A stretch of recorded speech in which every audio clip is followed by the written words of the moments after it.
Hello students, कैसे आप सभी। आई होप आप सभी अच्छे होंगे। मैं दिशा स्वागत करती हूँ आपके अपने ही परिवार फिजिक्स गुरु में, जहाँ हम पढ़ रहे हैं ग्रेजुएशन के लिए फिजिक्स, केमिस्ट्री और मैथ्स। ये क्लास हमारी केमिस्ट्री के लिए है और इसमें हमारी बीएससी 4th सेमेस्टर के लिए यूनिट 3 चल रही है, मॉलिक्यूलर स्पेक्ट्रोस्कोपी।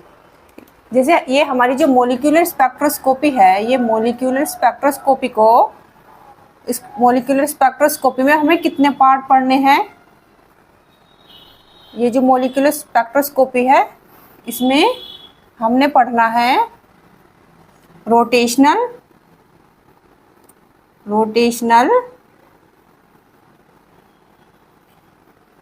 स्पेक्ट्रम, वाइब्रेशनल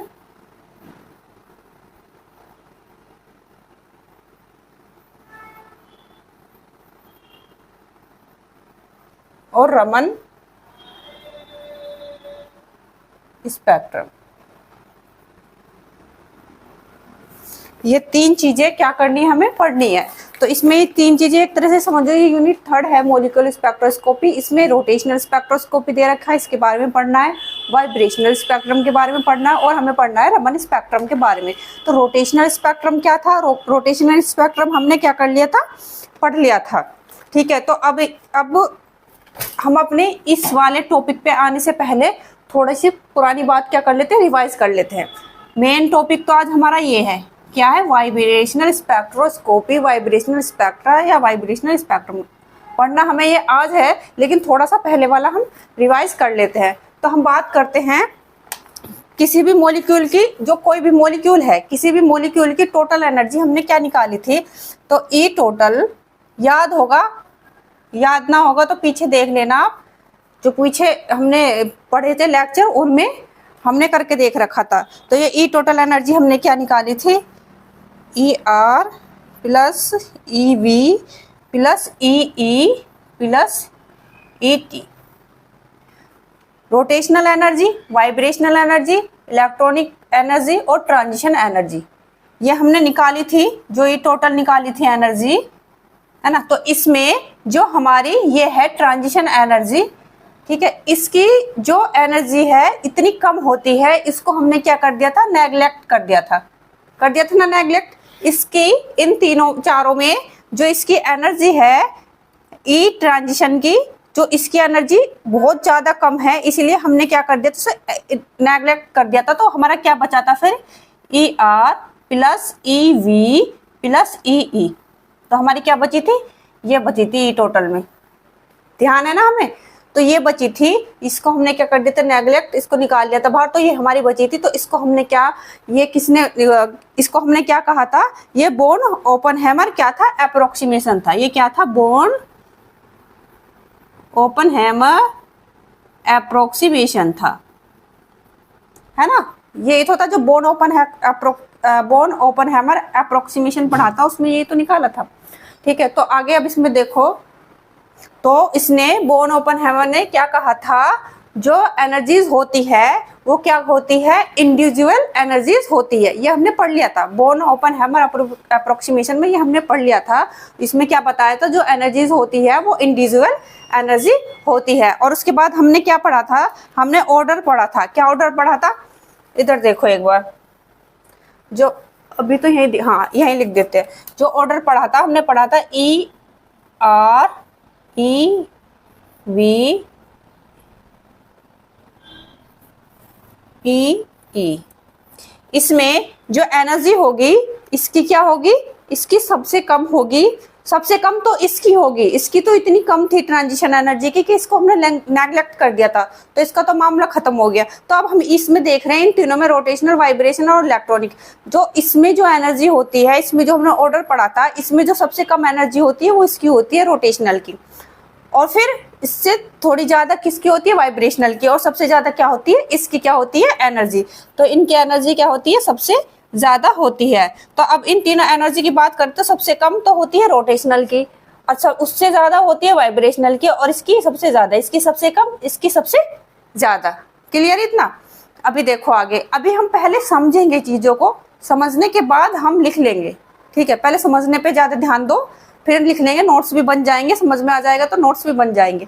तो पहले क्या कर लेते हैं, हम समझ लेते हैं, फिर उसके बाद हम लिखेंगे। ठीक है, तो क्या थी ये ऑर्डर हमने पढ़ा था। अब आगे देखो,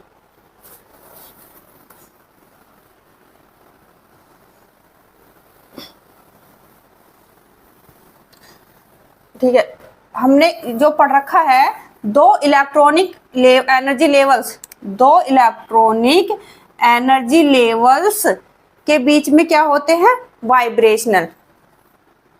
वाइब्रेशनल एनर्जी लेवल्स, और इनके बीच में क्या होते हैं, ये होते हैं रोटेशनल एनर्जी लेवल्स।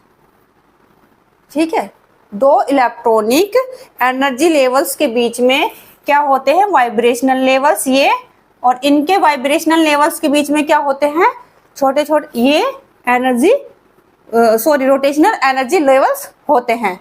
इतना पढ़ लिया था, है ना। ट्रांजिशन, दो इलेक्ट्रॉन ट्रांजिशन के बीच में क्या होते हैं, वाइब्रेशनल एनर्जी लेवल्स, और इनके बीच में क्या होते हैं, रोटेशनल एनर्जी लेवल्स। ठीक है, आगे हमने पढ़ा था जो हमारा रोटेशनल स्पेक्ट्रम है, जो रोटेशनल स्पेक्ट्रम है वो क्या होता है हमारा, उसमें प्योर स्पेक्ट्रम मिलता है। प्योर क्या मिलता है, स्पेक्ट्रम मिलता है। क्यों, क्योंकि उसके जो एनर्जी जो रीजन होता है ना वो बहुत कम होता है। कितना होता है, याद हो, 0.005 इलेक्ट्रॉन वोल्ट, ये बहुत कम होता है। इतने में क्या होता है, ये मिलता है। जो रोटेशनल ट्रांजिशन होंगे उनके लिए जो एनर्जी की रिक्वायरमेंट होगी वो 0.005 इलेक्ट्रॉन वोल्ट के क्या होगी, आसपास होगी, बहुत कम होगी। और ये जो हमारा 0.005 इलेक्ट्रॉन वोल्ट है ये क्या माइक्रोवेव रीजन में मिलते हैं। ये तो हमारे क्या ट्रांजिशन, ये तो हमारे ट्रांजिशन रोटेशनल, ये तो वाइब्रेशनल के बीच में तो मिलती है हमें क्या, रोटेशनल एनर्जी लेवल किसके बीच में होते हैं, वाइब्रेशन के बीच में। तो ये इतने माइक्रोवेव रीजन में मिलती, इतने कम रीजन में, यानी इनकी एनर्जी इतनी कम होती है कि हमें माइक्रोवेव रीजन में मिलती है।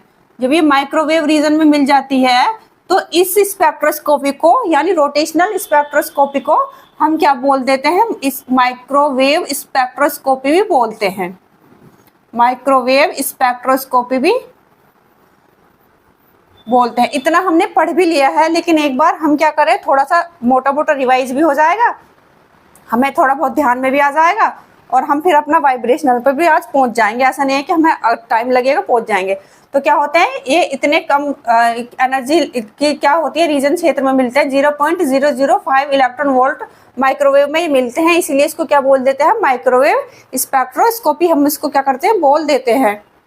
ये जो एनर्जी हमें मिलती है माइक्रोवेव रीजन में मिलती है, इसीलिए हम इसको क्या बोल देते हैं, माइक्रोवेव स्पेक्ट्रोस्कोपी, यानी रोटेशनल स्पेक्ट्रोस्कोपी को हम माइक्रोवेव स्पेक्ट्रोस्कोपी भी बोलते हैं। और जो हमारी रोटेशनल स्पेक्ट्रोस्कोपी है इसमें केवल और केवल रोटेशनल ट्रांजिशन होते हैं। कौन से ट्रांजिशन होते हैं, केवल और केवल रोटेशनल ट्रांजिशन होते हैं। किसमें, रोटेशनल स्पेक्ट्रोस्कोपी में केवल और केवल रोटेशनल ट्रांजिशन होते हैं। और इसमें हमने एक मॉडल भी पढ़ा था, याद हो। उसके बाद हमने इसी में ही रोटेशनल स्पेक्ट्रोस्कोपी में रिजिड रोटेटर पढ़ा था, रिजिड रोटेटर के बारे में पढ़ा था, है ना। ये पढ़ा था ना हमने इसमें, तो क्या पढ़ा था, रिजिड रोटेटर के बारे में हमने पढ़ा था। तो इस मॉडल के लिए हमने एनर्जी निकाली थी, इस मॉडल के लिए हमने एनर्जी निकाली थी E bar J equal to J plus 1 centimetre inverse. ये तो निकाली थी, है ना। रोटेशनल स्पेक्ट्रम में हमने क्या पढ़ा था, रिजिड रोटेटर के बारे में मॉडल पढ़ा था। तो उसमें जो हमने क्या निकाली थी, एनर्जी निकाली थी, वो ये तो निकाली थी J का मीन्स है रोटेशनल स्पेक्ट्रोस्कोपी से किससे डिनोट करते हैं, J से। यहाँ हम इसे J से डिनोट करते हैं। इसके बीच में छोटे छोटे क्या हैं, रोटेशनल स्पेक्ट्रम, इसे J से डिनोट करते हैं। और वाइब्रेशनल को V से, और ये हमारा ट्रांजिशन है, इलेक्ट्रॉनिक ट्रांजिशन, दो इलेक्ट्रॉनिक ट्रांजिशन के बीच में। तो क्या रिजिड रोटेटर मॉडल क्या था हमारा, EJ equal to BJ J plus 1 centimetre inverse. तो यहाँ हमने क्या पढ़ा था, यहाँ जो स्पेक्ट्रल लाइन होती है, इनके बीच जो गैप होता है ये क्या होता है, इक्वल होता है, कांस्टेंट होता है, कितना होता है, 2b। ध्यान है ना, पढ़ा था। ये जो स्पेक्ट्रल लाइन होती है, इनके बीच जो गैप होता है वो ये दो स्पेक्ट्रल लाइन के बीच में, ये दो स्पेक्ट्रल लाइन के, इन दो के बीच में और इन दो के बीच में और इन दो के बीच में जो गैप होता है वो क्या होता है, इक्वल होता है, कांस्टेंट होता है, कितना, 2b। पढ़ा था ना ये हमने, ध्यान में होगा हमें, ऐसा नहीं है। तो रिजिड रोटेटर में जो रोटेशन के टाइम भी बॉन्ड लेंथ चेंज नहीं होती। हमने क्या पढ़ा था, रिजिड रोटेटर में जो रोटेशन होता है, रोटेशन के टाइम भी क्या नहीं होती, बॉन्ड लेंथ चेंज नहीं होती, नो चेंज, कोई चेंज नहीं होता। रोटेशन के टाइम भी क्या नहीं होता, बॉन्ड लेंथ क्या नहीं होती, चेंज नहीं होती। ये तो पढ़ा था ना रिजिड रोटेटर में। ठीक है, आएंगे हम वाइब्रेशनल स्पेक्ट्रम पे भी आएंगे।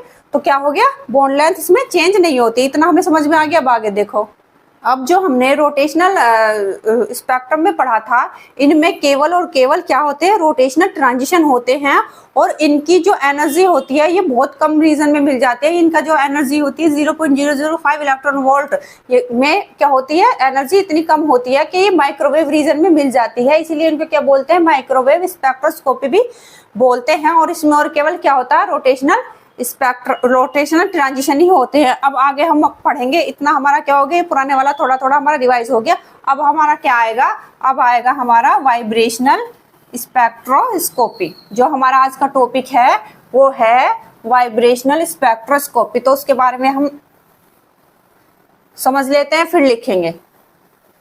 तो जो हमारा ये वाइब्रेशनल स्पेक्ट्रोस्कोपी है, इसको हम वाइब्रेशनल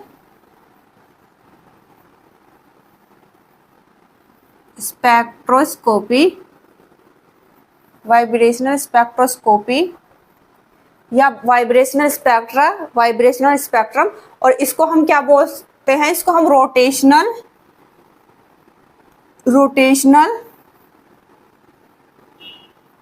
वाइब्रेशनल स्पेक्ट्रा भी बोलते हैं। क्या, इसको वाइब्रेशनल स्पेक्ट्रा या स्पेक्ट्रोस्कोपी, और इसको रोटेशनल वाइब्रेशन स्पेक्ट्रा भी बोलते हैं, क्योंकि इसमें वाइब्रेशन के साथ साथ रोटेशन ट्रांजिशन भी होते हैं। क्या, वाइब्रेशन के साथ साथ रोटेशनल ट्रांजिशन भी होते हैं, इसलिए इसको क्या बोलते हैं, रोटेशनल वाइब्रेशन स्पेक्ट्रा भी बोलते हैं। ये जो हमारे दो वाइब्रेशन है, ये वाइब्रेशन के बीच में, हमें पता है वाइब्रेशन के बीच में क्या होते हैं, ये रोटेशन ट्रांजिशन होते हैं।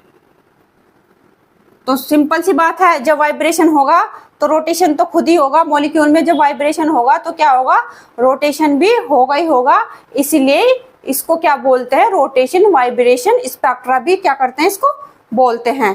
तो आगे देखो, तो इसमें हमारा पहला पॉइंट क्या होगा, जो हमारा वाइब्रेशनल है उसकी वैल्यू ग्रेटर देन होगी रोटेशनल से। क्या, जो हमारा वाइब्रेशनल है, वाइब्रेशनल रोटेशन है, उसकी जो एनर्जी है वो क्या होगी, ग्रेटर देन होगी रोटेशनल से। कैसे, क्योंकि हमें पता है जो वाइब्रेशनल कराने के लिए, किसी मॉलिक्यूल में वाइब्रेशनल कराने के लिए, मॉलिक्यूल्स में जो वाइब्रेशन क्रिएट कराए जाते हैं, ठीक है, मॉलिक्यूल में वाइब्रेशनल यानी रोटेशनल क्रिएट कराने के लिए, ट्रांजिशन क्रिएट कराने के लिए, वाइब्रेशनल क्या क्रिएट कराने के लिए ज़्यादा एनर्जी की जरूरत पड़ती है, किसके कंपैरिजन में, रोटेशन के कंपैरिजन में। तो हमें क्या जरूरत होगी, इसमें जो ईवी है, ईवी की वैल्यू ग्रेटर देन होती है, ईवी की वैल्यू ग्रेटर देन होती है ई आर से। मीन्स वाइब्रेशन कराने के लिए, मॉलिक्यूल्स में वाइब्रेशन क्रिएट कराने के लिए हायर एनर्जी की क्या होती है, रिक्वायरमेंट होती है। तो पहला पॉइंट तो ये हो गया, ठीक है, मॉलिक्यूल्स में वाइब्रेशन कराने के लिए क्या, हाई एनर्जी की क्या होती है, जरूरत होती है। पहला पॉइंट ये हो गया हमारा। अब दूसरा पॉइंट देखो, दूसरा पॉइंट क्या कहता है, दूसरा पॉइंट हमारा ये हो जाएगा कि इसमें वाइब्रेशन रोटेशन के साथ साथ vibration transition and rotation transition,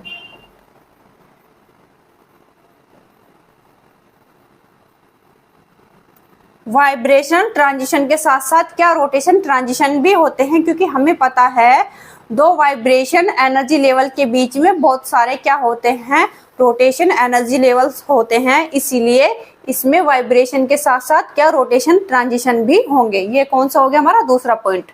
ठीक है, तो तीसरा लिखेंगे हम इसके बारे में भी, ऐसा नहीं लिखेंगे, पहले समझ लें फिर लिखेंगे इसके बारे में। अब यहाँ हमारा तीसरा पॉइंट, जिस तरह से हमारी जो रोटेशनल ट्रांजिशन थे वो क्वांटाइज्ड थे, उसी तरह से हमारी जो वाइब्रेशनल एनर्जी है वो भी क्या होगी, क्वांटाइज्ड होगी, है ना। जिस तरह से हमारी रोटेशनल एनर्जी क्वांटाइज्ड थी, उसी तरह से हमारी वाइब्रेशनल एनर्जी भी क्या होगी, क्वांटाइज्ड होगी। ठीक है, तीसरा पॉइंट हो गया हमारा। अब चौथे पॉइंट की बात करते। अब यहाँ पर जो स्पेक्ट्रा मिलता है, इसके लिए जो रोटेशन एनर्जी है उसके कंपैरिजन में हायर एनर्जी की क्या होती है, जरूरत होती है। यहाँ जो स्पेक्ट्रा मिलता है उसके लिए रोटेशन एनर्जी से हायर एनर्जी की रिक्वायरमेंट होती है। उस एनर्जी की जो वैल्यू होती है वाइब्रेशन में, उस वैल्यू की जो वैल्यू होती है वो क्या होती है, 0.1 इलेक्ट्रॉन वोल्ट। कितनी होती है, 0.1 इलेक्ट्रॉन वोल्ट। और ये कहाँ मिलती है हमें, IR रीजन में मिलती है। कहाँ मिलती है, IR रीजन में। ठीक है, जो हमारा रोटेशनल था उसमें 0.005 इलेक्ट्रॉन वोल्ट की एनर्जी की जरूरत होती थी। अब वो एनर्जी हमें माइक्रोवेव रीजन में मिलती थी, इसलिए उसको क्या बोलते थे हम, रोटेशनल एनर्जी को माइक्रोवेव स्पेक्ट्रोस्कोपी भी बोलते हैं। और इसमें जो हमारा वाइब्रेशनल स्पेक्ट्रोस्कोपी है, इसमें जो हमारी एनर्जी की क्या हायर एनर्जी की जरूरत पड़ती है कंपैरिजन टू रोटेशनल एनर्जी। तो इसमें जो उसकी वैल्यू होती है हायर एनर्जी की, वाइब्रेशनल एनर्जी में 0.1 इलेक्ट्रॉन वोल्ट होती है। और ये जो हमारा एनर्जी है ये हमें कौन से रीजन में मिलती है, IR रीजन में मिलती है। इसीलिए वाइब्रेशनल स्पेक्ट्रोस्कोपी को हम क्या बोलते हैं, IR स्पेक्ट्रोस्कोपी भी बोलते हैं। IR स्पेक्ट्रा या स्पेक्ट्रोस्कोपी। अब हम देख रहे हैं इसको वाइब्रेशनल स्पेक्ट्रोस्कोपी, IR स्पेक्ट्रोस्कोपी और रोटेशनल वाइब्रेशन स्पेक्ट्रोस्कोपी, 3 नेम हो गए। तो कंफ्यूज नहीं होना, इसको ये बोलते हैं और रोटेशनल वाइब्रेशनल क्यों बोलते हैं और IR स्पेक्ट्रा क्यों बोलते हैं, ये हमें समझ में आ गया। ठीक है, तो ये हमारे कितने पॉइंट हो गए, अब 4 हो गए। तो इसमें क्या है, ये जो इलेक्ट्रोमैग्नेटिक रेडिएशन की IR रीजन में मिलती है। ठीक है, इसीलिए इस स्पेक्ट्रोस्कोपी को क्या बोलते हैं हम, IR स्पेक्ट्रोस्कोपी भी बोलते हैं। तो ऐसा नहीं है, इसमें हम लिखेंगे। अब हम क्या करेंगे, अब हम क्या पढ़ेंगे, IR स्पेक्ट्रोस्कोपी के बारे में क्या करेंगे, पढ़ेंगे। ठीक है, चलो अब आगे देखते हैं। तो अब यहाँ हम क्या डाल लेते हैं, IR स्पेक्ट्रा।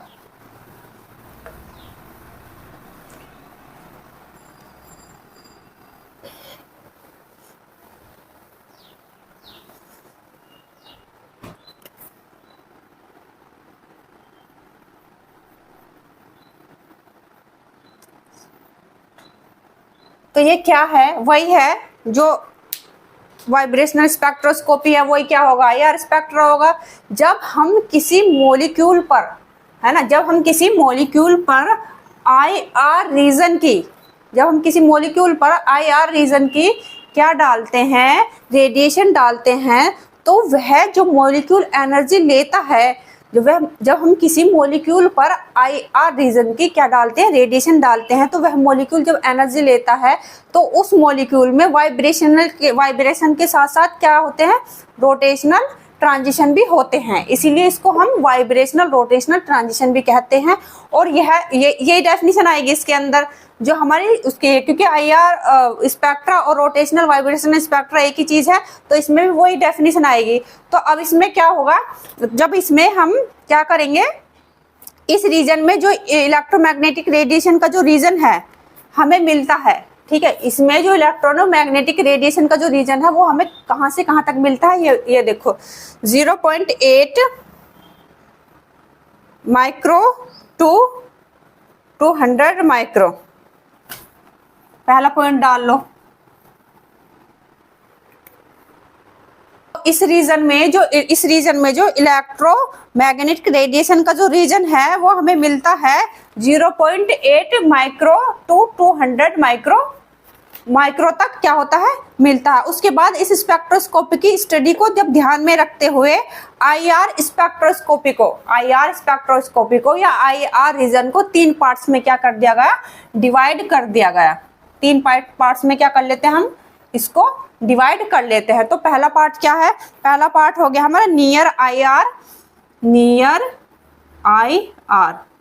तो दूसरा ऑर्डिनरी आईआर, तीसरा हमारा हो गया फार आईआर। ठीक है, क्या हो गया, पहला हमारा नियर आईआर, ऑर्डिनरी आईआर, फार आईआर। अब आपको इसमें सबसे ज्यादा क्या होना, इसमें सबसे ज्यादा आपको क्या पता होना चाहिए, इनकी रेंज के बारे में पता होना चाहिए कि ये कितनी रेंज से कितनी रेंज तक होगा मिलेगा, ये कितनी रेंज से कितनी रेंज तक मिलेगा, ये कितनी रेंज से कितनी रेंज तक मिलेगा। इसमें यही ज्यादा इंपॉर्टेंट चीज है कि हमें इनकी रेंज का पता होना चाहिए बस। तो इनकी रेंज कहाँ से कहाँ तक मिलती है वो हम लिख लेते हैं। जो हमारा ये है रेंज इसका नियर आईआर 0.8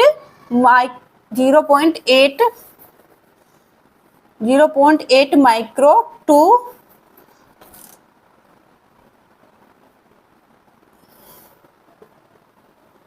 2.5 माइक्रो, और जो हमारा ऑर्डिनरी है ये हमारा लिखो 2.5 माइक्रो टू 15 माइक्रो, और ये हमारा जो फार आईआर है वो 15 माइक्रो टू 200 माइक्रो रीजन में मिलता है। ये 0.8 micro to 2.5 micro, 2.5 micro to 15 micro, और ये जो है हमारा मिलता है 15 माइक्रो टू 200 माइक्रो रीजन में मिलता है।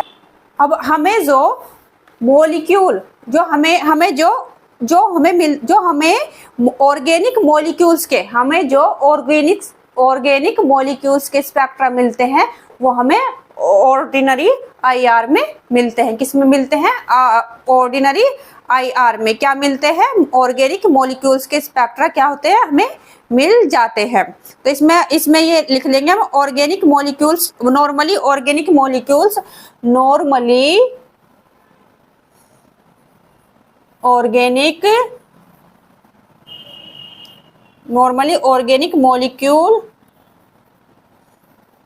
Molecule spectra obtained. तो ये हम नोट्स बनाएंगे, लेकिन हम समझ लेंगे तो नोट्स भी बनी जाएंगे। तो ये हमें क्या मिलते हैं, normally organic molecules spectra are obtained. तो इसमें जो इसके लिए वेव नंबर जो होगा आपका, इसके लिए जो वेव नंबर होगा आपका वो क्या होगा,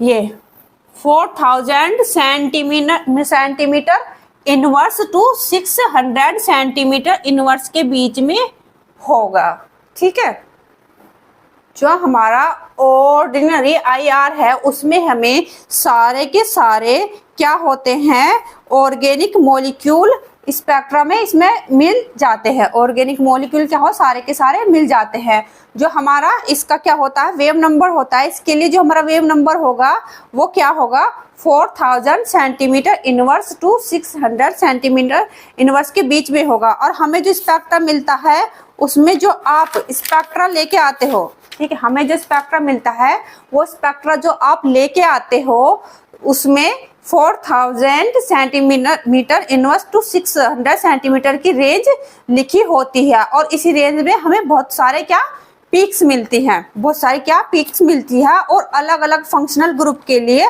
क्या होती है, अलग अलग पीक्स होती हैं। तो इसमें क्या है, आप ऑर्गेनिक स्पेक्ट्रा में क्या हो गए, पढ़ चुके होंगे पीक्स के बारे में, ये सब कुछ, ये कितनी रेंज में होता है, क्या होता है, आप ऑर्गेनिक स्पेक्ट्रा में स्टडी कर चुके होंगे, पहले भी ये टॉपिक आया होगा।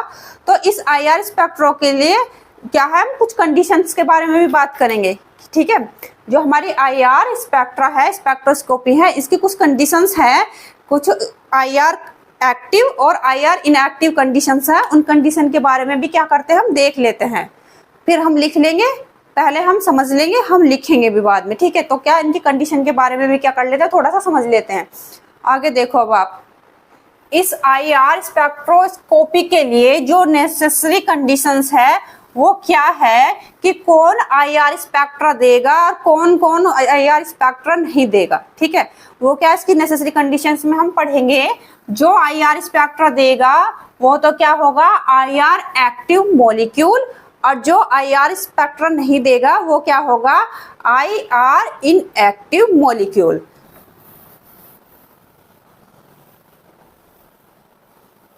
तो अब क्या पढ़ेंगे हम, इनके कंडीशन के बारे में बात करते हैं।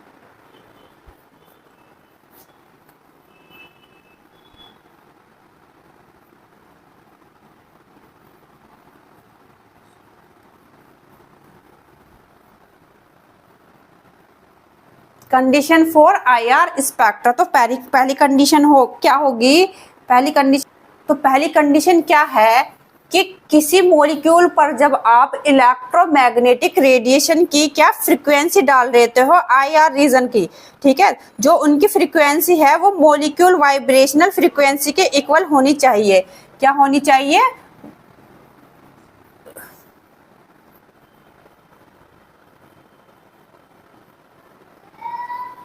ये, ठीक है।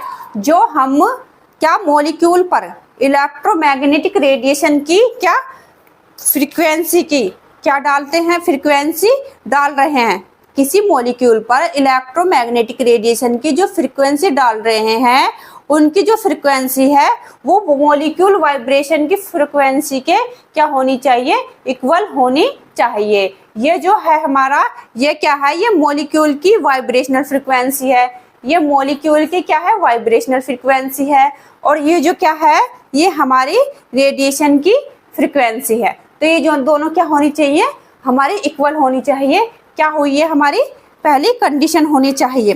तो वाइब्रेशन ऐसा क्यों होता है कि ये इक्वल होनी चाहिए, तभी क्या होगा, ये इक्वल होनी चाहिए, वाइब्रेशनल की क्यों होनी चाहिए, किस लिए होनी चाहिए, ऐसा क्यों होता है, इसका रीजन क्या है कि वाइब्रेशनल के दौरान उनका जो डाइपोल जो होते हैं, वाइब्रेशन के दौरान जो डाइपोल होते हैं, ठीक है, वाइब्रेशन के दौरान जो इनके डाइपोल होते हैं, डाइपोल क्या, पॉजिटिव एंड नेगेटिव, ठीक है, यही तो होते हैं डाइपोल, हमने पढ़ रखा है।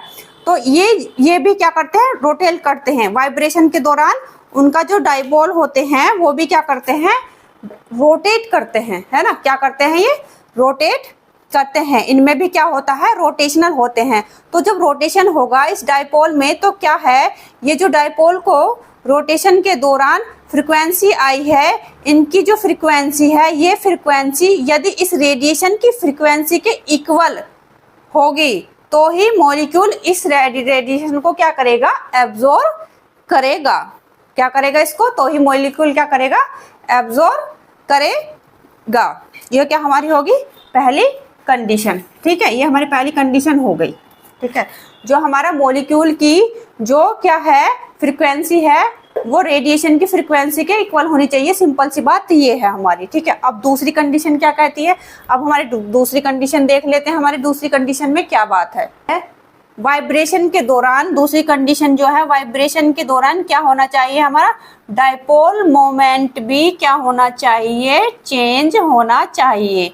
ये हमारी क्या होगा, हमारी दूसरी कंडीशन हो गई।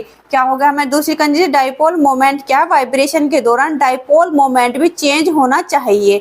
अब ये डाइपोल मोमेंट में जो चेंज आएगा कब आएगा, पहले तो हमें पता है कि डाइपोल के साथ मैग्नीट्यूड भी जुड़ता है और डायरेक्शन भी जुड़ते हैं, जो हमें पता है डाइपोल है उसके साथ मैग्नीट्यूड और डायरेक्शन क्या होते हैं, दोनों जुड़ते हैं। किसकी बात कर रहे हैं, हमें दूसरी कंडीशन की बात कर रहे हैं। क्या होता है इसमें, मैग्नीट्यूड भी जुड़ा होता है और डायरेक्शन भी जुड़ी होती है। तो अब क्या करते हैं इसमें, मीन या तो इसकी मैग्नीट्यूड में चेंज आ सकता है, मीन या तो इसकी क्या मैग्नीट्यूड में चेंज आ सकता है या डायरेक्शन में चेंज आ सकता है, या फिर दोनों में भी क्या आ सकता है, दोनों में भी चेंज आ सकता है, किसी में भी चेंज आ सकता है। तो शर्त क्या है, डाइपोल मोमेंट में वाइब्रेशन के दौरान क्या चेंज आना चाहिए। तो वो चेंज शर्त क्या है इसकी, डाइपोल मोमेंट में क्या आना चाहिए, चेंज आना चाहिए। वो हमारा क्या, मैग्नीट्यूड, मैग्नीट्यूड में भी चेंज आ सकता है, वो हमारा डायरेक्शन में भी चेंज आ सकता है, ठीक है, या दोनों में, बोथ, या क्या हमारा दोनों में भी चेंज आ सकता है। तो ये हमारा क्या हो गई दूसरी कंडीशन। अब बात करें हम तीसरी कंडीशन की। अब इसमें एक एग्जांपल देख लो, यही इसी का ही सेकंड कंडीशन का, थर्ड कंडीशन बाद में, जो हमारे H2N2O2 ये सारे के सारे क्या है, होमोडाइएटोमिक हैं, ठीक है, होमोडाइएटोमिक ही तो होते हैं ये H2N2O2, जिसमें सेम एटम हो, तो इनको क्या बोलते हैं हम, होमोडाइएटोमिक मॉलिक्यूल्स। तो ये क्या होते हैं, ये IR इनएक्टिव होते हैं। क्या होते हैं ये, IR इनएक्टिव, एक्टिव होते हैं, क्योंकि इनके अंदर डाइपोल मोमेंट नहीं होता है।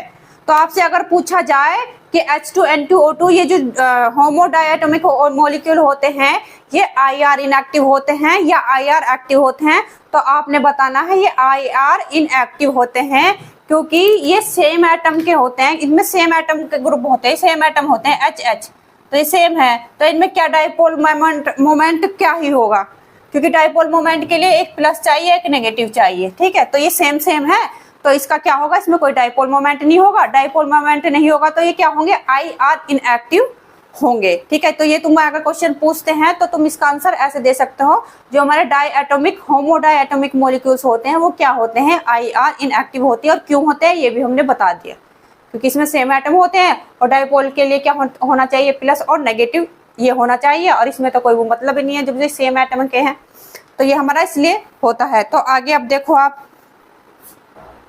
तो आज हमने इतना समझ लिया है, ठीक है, अभी मैं और आगे नहीं समझा रही हूँ, आगे हम नेक्स्ट क्लास में समझेंगे, क्योंकि क्या पता ये हमारे दिमाग से निकल जाए, तो इसके बारे में हम पहले इतना जितना हमने समझा है इतना हम लिख लेंगे, इतने समझने के बाद जितना समझा है इतना लिख लेंगे, फिर नेक्स्ट क्लास में हम फिर समझेंगे और फिर उसके बारे में उतना लिख लेंगे, ठीक है, समझने के साथ साथ थोड़ा सा समझने के साथ साथ थोड़ा सा लिख लेंगे तो हमारे सही रहेगा, ठीक है। आशा करती हूँ आपको ये टॉपिक समझ में आ गया होगा, कोशिश पूरी की गई है, ठीक है, ना समझ में आया तो समझने की कोशिश कर लेना, समझ में आ जाएगा, इतना हार्ड टॉपिक नहीं है, समझ में आ जाएगा आपको, ठीक है। इसके बारे में हम क्या फिर नेक्स्ट क्लास में हम इसके बारे में क्या करेंगे, लिखेंगे, क्योंकि समझ लिया हमने, अब इसमें क्या हमारा लिखने का काम रह गया, नोट्स बनाने का काम रह गया, तो नेक्स्ट क्लास में हम इसके बारे में लिखेंगे। तो आज के लिए इतना ही, थैंक यू।